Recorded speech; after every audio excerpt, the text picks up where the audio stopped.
ARK@foodies2use on time यात आपले स्वागत आहे. तर आज माझ्या मुलाला जायचे होते मॅथ्ससाठी. मग एवढ्या सकाळी काय बनवायचे हा प्रश्न होता, जे त्याच्या आवडीचे पण असणार आणि झटपट पण होणार आणि हेल्दीसुद्धा असणार. मग माझ्या घरात होते पनीर, तर मी बनवले पनीरचे पराठे. ते पटकन झटकन आणि हेल्दी पण.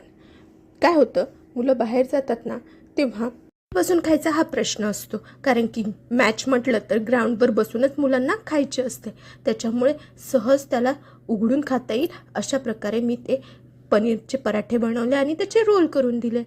चला तर अशा प्रकारे माझे झाले आहे पनीरचे पराठे तयार. आणि हो, माझ्या चॅनलला सबस्क्राईब करा, लाईक करा, कमेंट करा आणि फेसबुकला असेल तर फॉलो करा. माझ्यासोबत या गरम गरम पराठे खायला.